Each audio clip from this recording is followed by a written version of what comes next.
Hello, everybody. This is Dale Cantrell. I just wanted to make a short video. I sure hope it's short today and not as long as some of the others.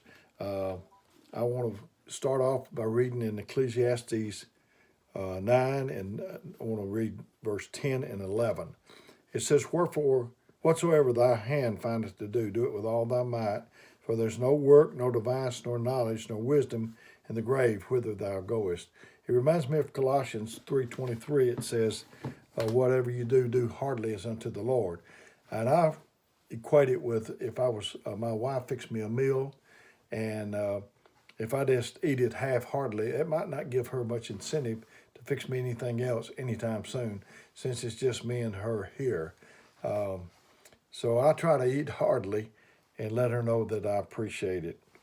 And it says, "I returned and saw of the sun that the race is not to the swift, nor the battle to the strong, neither yet bread to the wise, nor riches to the men of understanding, nor favor to men of skill, but time and chance happeneth to them all." Um, I was I was just thinking, if you had, how many of you know that if you had your life to live over again, you would uh, could do better? I was thinking about that it's not to the swift, the race is not to the swift, or the battle to the strong. I was thinking about when I came back from the army, I had the GI Bill. I was 23 years old, uh, and I had to have algebra, trig, and calculus for a business major. And I'd taken algebra in high school, but I never had any trig. And they were sitting around in the class before the class started, and some of them were saying, "What'd you make on your ACT test?" And they were dragging out numbers like 20 something, and I made 15.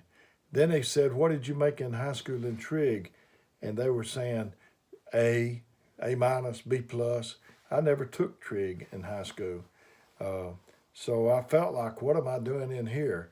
I felt like that I wasn't swift or strong as they were in that area. And so uh,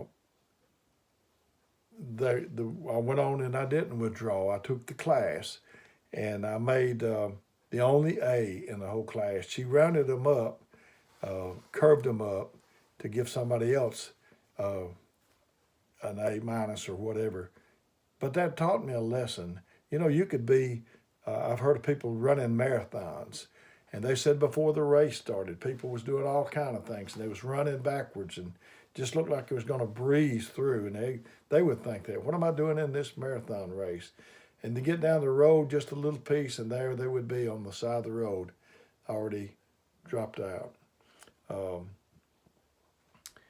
I asking you today to, there's, we're not going to get this, we're not going to get a chance to live our life over. We need to get it right the first time. I'm not afraid of death. I'm not afraid. I prepared for that a long time ago, almost 43 years ago. I prepared for death, but I am afraid of dying before I've really lived. I'm afraid of that, and that's what I don't want to do that. I was thinking about the cemetery. The cemetery is the richest place I know of. It's richer than Fort Knox. It's richer than any bank or vault. Uh, in the cemetery, there are there are sermons that never will get preached. There's testimonies we'll never hear. There's songs that'll never be sung in the cemetery. Uh, there's love that's never going to be expressed. There's apologies that's never going to be made.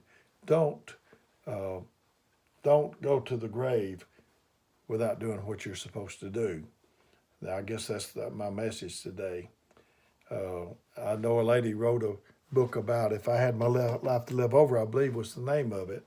And she told that she wouldn't worry about things that she worried about, her house being in a mess. She'd have people over anyway. And I know I heard George Bernard Shaw said, uh, they asked him what would he like to be if he had a chance to live over again and something like that. And he said, the man I never was. So um, I'm not afraid of dying. I'm afraid of dying before I live. Don't die with your song inside of you. Sing your song before you get there. Don't die with your song in you.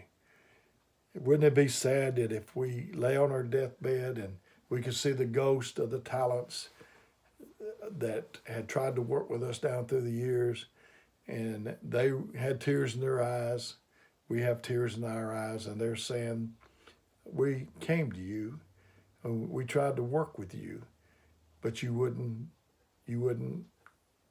work with us.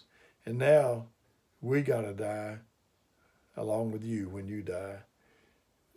Do what you know to do. We're not competing with anybody anyway. So don't die without singing your song. I guess that's my message for you today.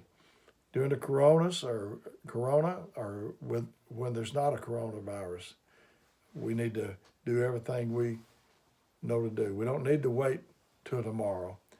I really appreciate it. I just hope that this encouraged somebody in some way. I love all of you, and I ask you that if you need me in every video to call me. I'm making these pretty often. There's people making them maybe once a week or whatever.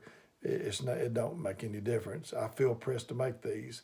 The Lord, I wake up at 1 to 3 o'clock in the morning, and He puts these on my heart and mind, and I just feel like I need to share them with somebody because I feel full, and I want to help somebody else. So until the next time that I make another video, we meet again in person or whatever, may God bless you.